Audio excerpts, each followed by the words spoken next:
ótimo dia para você. Seja muito bem-vindo. Seja bem-vindo ao nosso Visita na Record, a nossa sala de estar que está aberta a partir desse momento para você que é curioso, que é curiosa, que quer saber quais são as novidades da nossa região, o que está bombando por aqui, quais são os profissionais que se destacam onde você mora, hein? Esse é o nosso Visita todo domingo às 9h30 da manhã. E nesse primeiro bloco da edição de hoje, a gente recebe um profissional que é referência, tanto aqui em Bauru como na região.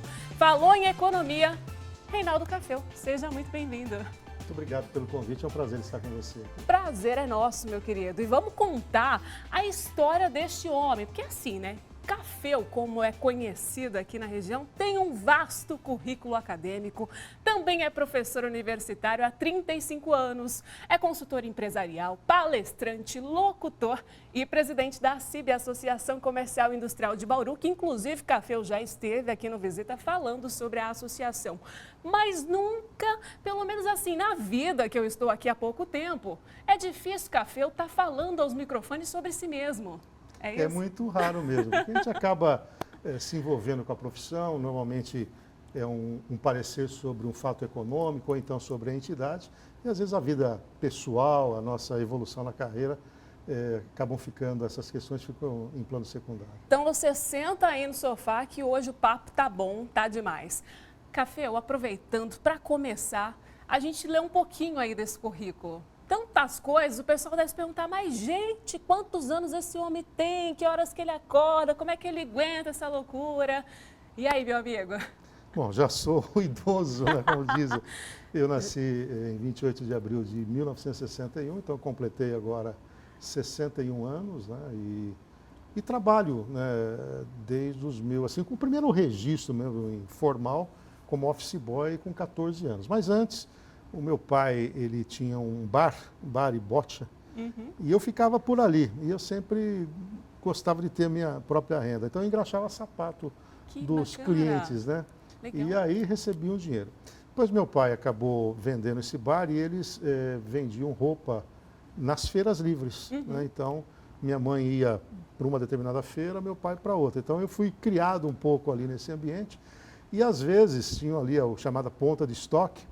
Eu pegava essas mercadorias a curiosidade. E ficava na esquina, eu mesmo vendendo, né? Então, essa coisa de trabalhar, de já me envolver com o comércio, de ter um pouco essa habilidade, vamos dizer, com o dinheiro, já vem lá dos meus 13, 14 anos. Que demais. E desde os 14 anos que eu trabalho, tenho registro. Já me aposentei do ponto de vista legal, né, do INSS, mas continuei com as atividades como professor, como consultor. Sou associado regional da Fundação Dom Cabral, que é a escola número 1 do Brasil na área de negócios. Que legal. E, além disso, na Associação Comercial, eu estou lá há mais de 25 anos. Eu comecei ali na gestão do Cássio Carvalho como assessor de diretoria, depois fui diretor, vice-presidente, fui presidente em 2011 a 13 e estou agora no meu segundo mandato consecutivo. O meu mandato vai até dezembro agora desse ano. Então, é um pouco assim, trilhei o caminho do trabalho, depois para o estudo, acabei fazendo o curso de eletrônica, que era muito normal, né, o adolescente escolher um curso técnico. Né? Depois não tinha condição financeira para fazer engenharia eletrônica, né, porque tinha que bancar. E aí eu já trabalhava, então o curso de economia foi o que mais próximo estava e foi uma bela escolha, porque eu me identifiquei. Acabei o curso de economia com 20 para 21 anos, aí a instituição Autores de Ensino já me aproveitou como professor. Naquela época podia também ser só graduado. Na sequência eu fiz contabilidade, então tenho também o título de contador. Aí eu fiz especialização em engenharia econômica, que é uma área de análise de investimento. Falei, agora está tudo bem. Aí vem o MEC, olha, tem que ter mestrado. Aí eu fiz mestrado, aí eu fiz em comunicação. O mestrado em comunicação na área do jornalismo econômico. Eu falei, agora está tudo pronto. Não, tem que ter doutorado. Aí acabei fazendo doutorado também. E aí eu fui ali no Lajeado, em Botucatu. Na área de agronomia tem um setor que é energia na agricultura. E dentro dessa linha tem espaço para economista. Então eu fiz um modelo de finanças, a minha tese, né? E acabei tendo o título também de doutor. Então foi um pouco isso. Ao longo a vida da foi empurrando, aquelas necessidades, as leis foram se atualizando. Mas o que é bacana e que a gente sempre retoma, assim, que é possível aqui no Visita, que muitas vezes a nossa paixão está ligada àquilo que a gente viveu na infância. Então você vê o Café desde o começo, curioso, né? Querendo ter aquela independência, ter o próprio dinheirinho, a economia já estava enraizada ali, aquele empresário também, que a gente já vai saber qual é a empresa que o Café comanda hoje também. Mas o que é bacana é essa raiz que vem. Há uma curiosidade que eu fico pensando. Você começou assim nessa independência porque o seu pai incentivava, porque isso veio de você? Tipo, seu pai falava, não, deixa o menino. Ou então ele falava, vai lá. E como é que é? Olha, na verdade, quem teve uma infância, vamos dizer, simples, né? Os nossos pais eram muito batalhadores para trazer conforto para a gente. Então, certamente no imaginário deles, eles queriam que a gente mais dedicasse ao estudo, até para a ruptura de modelo, né? Porque essa geração dos meus pais, se estivessem vivos, estariam hoje próximo a 100 anos, né? Veja, eu sou mais novo em casa com 61, então eles já seriam longevos, Sim. né? São 3 irmãos, é isso? Temos 3 irmãos. Tem o Paulo, que tem 10 anos a mais que eu, com 71, o Marcos, que é presidente do Termas de Piratininga. Que já esteve aqui, inclusive. Já esteve aqui, o Marcos é de 57, tem 4 anos a mais que eu, né, 65, e eu tenho 61.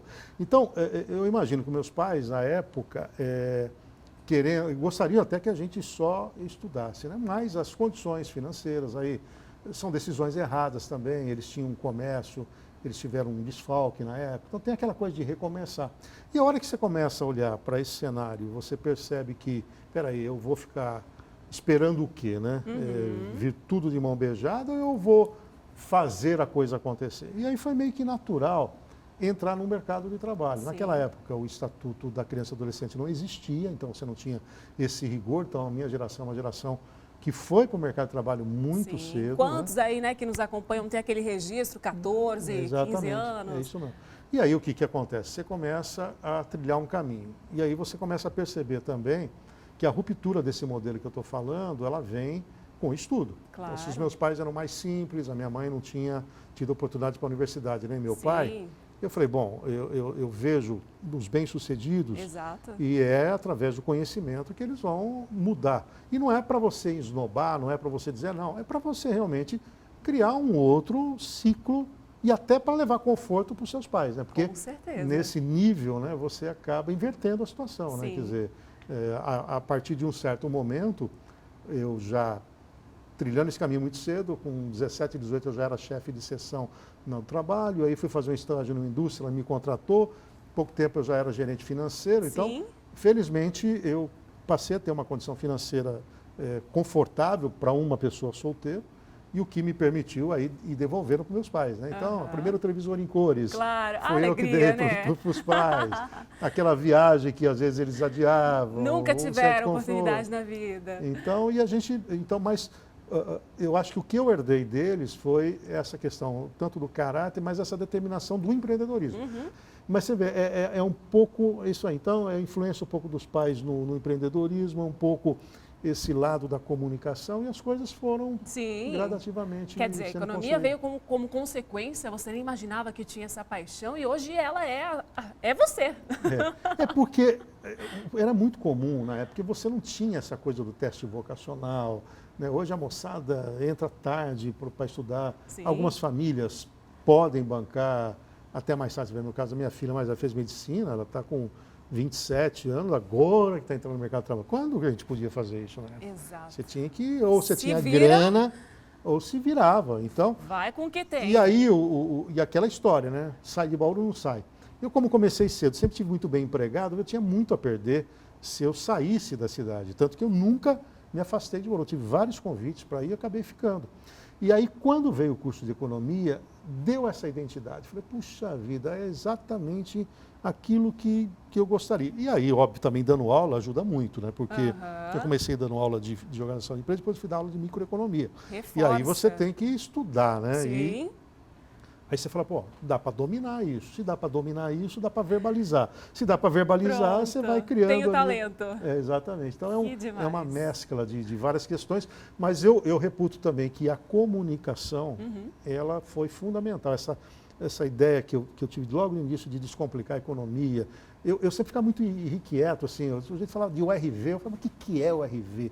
e me colocando no lugar da outra Sim. pessoa. Que um leigo vai saber que é o RV, IPC, IPCA? Então, eu comecei a meio que a traduzir isso. E aí Perfeito. também a imprensa me deu um espaço, vamos dizer, Claro. bastante confortável, que acabei, Sim. de alguma maneira, trilhando esse caminho na comunicação. Inclusive, Caféu também é parceiro aqui das nossas reportagens. Você já deve ter visto no jornalismo aqui da Record TV Paulista, por causa desse didatismo, né? A gente aprende assim de um jeito que foi o que levou aí na sua vida, ou era assim ou não era, né, Caféu? Exatamente. Era exatamente esse olhar de me colocar no lugar do leigo para entender o que aquele fato econômico poderia impactar na vida dele e que isso podia mudar. Então, isso deu um tempero especial. Sim. E eu confesso, viu, que como repórter super aprendo quando a gente entrevista Reinaldo bom, muito Caféu. obrigado. Agora me fala o seguinte, você também é empresário, né? Tem a própria empresa. Que empresa é essa? O que ela faz? Está há quanto tempo no mercado? Também veio assim como um empurrão da vida? Aconteceu? Você quando trilha um caminho dentro do corporativo, né, você vai crescendo. Então, eu cheguei a diretor de uma empresa, e só que aquela coisa, você está sempre trabalhando para terceiros, né? E, em determinado momento, eu comecei a ter demanda paralela para trabalhos dentro das organizações. Falei, olha, você não quer vir aqui organizar a área financeira? Olha, eu estou precisando de uma consultoria. Então, eu acabei entrando no mundo da consultoria econômico-financeira, né? Então, eu cheguei a ter aí, simultaneamente, 15 clientes, e que esses clientes todos, eu tinha uma equipe que trabalhava comigo. Em determinado momento, fui fazer trabalho numa organização grande e eu acabei sendo contratado como diretor. E aí eu voltei para o corporativo. Então, dei um tempo, vamos dizer, nesse trabalho de consultor por 5 anos. Depois, acabei retomando. Em 2019, eu fui procurado pela Fundação Dom Cabral. A Fundação Dom Cabral é uma escola número 1 no Brasil na educação executiva. Então, ela tem soluções para as organizações do planejamento estratégico, a treinamentos, enfim, trabalhos para transformação da gestão e como também cursos abertos, MBA, etc. E eu sou associado regional. Então, eu tenho uma equipe que trabalha na prospecção de negócios, a minha atuação em Bauru, Marília, Araçatuba. Então, qual que é o nosso papel? Aproximar essas empresas da Fundação Dom Cabral. E a minha equipe faz a parte comercial e, ao mesmo tempo, coordena os contratos. E nós atuamos hoje em cerca de 8 empresas de porte aqui na região, fazendo essas entregas, inclusive com treinamentos customizados. Num dos clientes, essa semana, a gente iniciou lá um trabalho de liderança para a equipe. Então, é esse lado do empreendedor. Mas, obviamente, que eu não abandonei a universidade. Claro. Continuo com poucas aulas, mas continuo ministrando aulas. As palestras também são palestras demandadas, então eu faço palestras tanto de finanças pessoais como de cenários econômicos. E aquela cachaça boa, que é a rádio, que eu comecei lá atrás, na Auri Verde, Rádio Bandeirantes, migrei para 94 e agora, na parceria da 96 FM com o JC Net, me convidaram para ancorar e comentar o Cidade 360 e já vai completar 1 ano agora que eu estou nesse projeto. História de um bauruense para você, minha gente, que tem muita influência na nossa região. Caféu, para quem quer saber mais sobre Reinaldo Caféu, onde te encontrar? Bom, eu ocupo as redes sociais, né? Tenho uma equipe que monitora LinkedIn, Instagram e Facebook. Mas o mais fácil é no meu site, reinaldocafeu.com.br. Lá tem todo o portfólio da que a gente faz, essas soluções da Dom Cabral. E tem o Fale Conosco, o meu celular. Então, quem tiver interesse em conversar, bater um papo. Dúvidas de economia? Claro. E olha, atendo muita gente de maneira gratuita nesse aspecto. Olha, recebi tal coisa. Dentro do possível, sempre tem. Inclusive, as minhas palestras de finanças pessoais, eu tenho algumas que eu vendo, né, por conta da profissão, mas eu tenho algumas também filantrópicas que eu dedico porque eu acho que cada um na nossa profissão tem que dar um retorno para a sociedade e é importante ter esse viés mais assistencial. Que bacana. Obrigada. Volte mais aos visitas na Record para a gente saber todos os detalhes, gente. Porque tem filhos aí também, viu? Tem muito mais para contar, mas vai ficar... Entra lá no Reinaldo Café para você saber tudinho. Obrigado, foi um prazer estar com você. Esse é o nosso primeiro bloco do Visita, viu? Quanta coisa boa, quanta informação. No próximo bloco tem muito mais. Vai passar uma nutricionista aqui pela nossa sala de estar para falar sobre saúde no outono e no inverno. Como que a gente faz para fortalecer o sistema imunológico, hein? Não saia daí, tem imperdível.